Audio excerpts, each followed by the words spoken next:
আসসালামু আলাইকুম ওয়া রাহমাতুল্লাহি ওয়া বারাকাতুহু। ভাই কি টিভি নতুন একটি ভিডিওতে সবাইকে স্বাগতম। আলহামদুলিল্লাহ, আজকে আপনাদেরকে দেখানোর চেষ্টা করব আমাদের গরুর ঘরের গ্রিলটি রং করা হবে। আসলে আমাদের এই গরুর ঘরটি তোলা ছিল আরও 4 বছর আগে। 4 বছর আগে যখন আমি গ্রিলটা লাগাইছিলাম তখন শুধু ফাইমার মারা ছিল, রং করছিলাম না। যাই হোক, ইদানিং দেখতে পাচ্ছি আমাদের গ্রিলটাতে জং ধরে যাচ্ছে, তাই গ্রিলটা রং করার চেষ্টা করব। আসলে এখানে 6-7 হাজার টাকার জন্য অত দামি একটা জিনিস নষ্ট করা ঠিক না। এর জন্য আমি গ্রিলটা যেহেতু জং ধরে যাচ্ছে আমি রং করার চেষ্টা করব, আর তাই আপনাদেরকে দেখানোর চেষ্টা করব। আসলে আমার যে পেজ এবং ইউটিউব চ্যানেল, আমি মূলত খোলার উদ্দেশ্য ছিল আমি কৃষি ভিডিও দেবো এবং গরুর ভিডিও দেব। আমি গরুর ভিডিও তেমন একটা দিতে পারি না।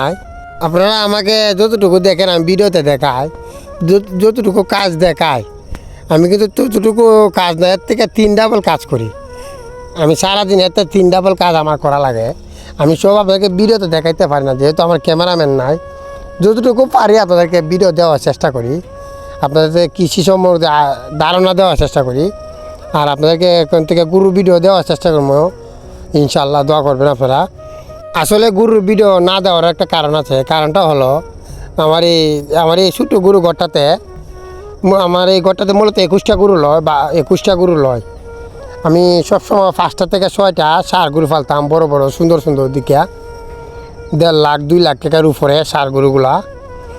আসলে এই বছর আমি এই গরুগুলা কিনি নাই। ষাঁড় গরু আমার কামারে একটি নাই, একটাও না কিনা নাই বলতে আমার যা আছে বাছুরগুলো আছে। আমাদের এখন 3টা ষাঁড়ের বাচ্চা আছে, মোটামুটি ভালো আলহামদুলিল্লাহ। এটা গড়ের গাভীর গড়ে বাচ্চা। আসলে গাভী গড়ে বাচ্চা হলে এটা লাভ বেশি হয়। এখন আমাদের ঘরে যতটা গরু আছে বেশি অংশ আমার গাভীর গড়ে বাচ্চা। 2টা মহিষ খাইলে আমার কিনা।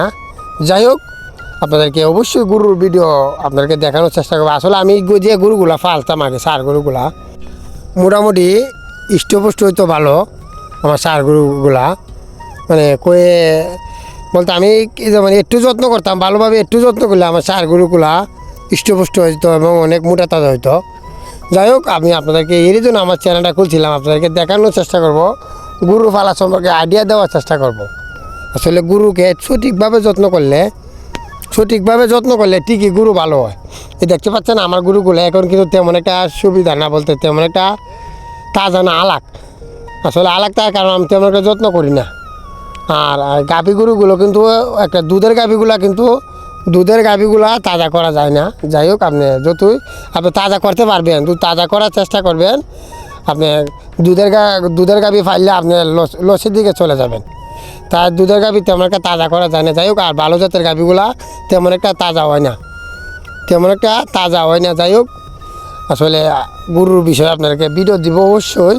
গরু ফালা সম্পর্কে, কীভাবে গরু ফালবেন, কীভাবে সঠিকভাবে যত্ন দিলে গরুগুলো তাড়াতাড়ি ভালো হবে, কোন সময় কৃমিগুলি খাওয়ানো দরকার, কোন সময় কী ওষুধ দরকার, গরুর অবশ্যই আপনাদেরকে ভিডিও দেওয়ার চেষ্টা করব।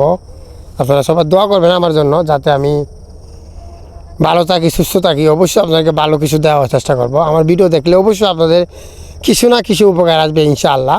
কারণ যে ভিডিওগুলো দেখায় একবারে প্রথম থেকে শেষ পর্যন্ত দেখার চেষ্টা করি, ধাপে ধাপে সব কিছু দেখানোর চেষ্টা করি যতটুকু সম্ভব। যে আমার তো ক্যামেরাম্যান থাকতো আমার সাথে, দেখতে পাচ্ছেন আপনাদেরকে কি মিলে ভিডিও দেওয়ার চেষ্টা করি। দেখলাম কি সুন্দর সুন্দর ভিডিও দেওয়া। যাই হোক, যতটুকু পারে আপনাদেরকে ভালো কিছু দেওয়ার চেষ্টা করি। দেখতে পাচ্ছেন গ্রিলটি রং করা হচ্ছে। আমি আর আমার এক চাচা ছিল আমার সাথে আমাদের এই গ্রিলটা রং করার জন্য। যাই হোক, আসলে কিছু টাকার জন্য নষ্ট করে লাভ নাই, তাই গ্রিলটা রং করে ফেললাম। আর আপনারা কে কোথা থেকে আমার ভিডিও দেখেন অবশ্যই কমেন্ট করে জানাবেন। আর সবাইকে অসংখ্য ধন্যবাদ এতক্ষণ আমার ভিডিও দেখার জন্য। আসসালামু আলাইকুম ওয়া রাহমাতুল্লাহি ওয়া বারাকাতুহু।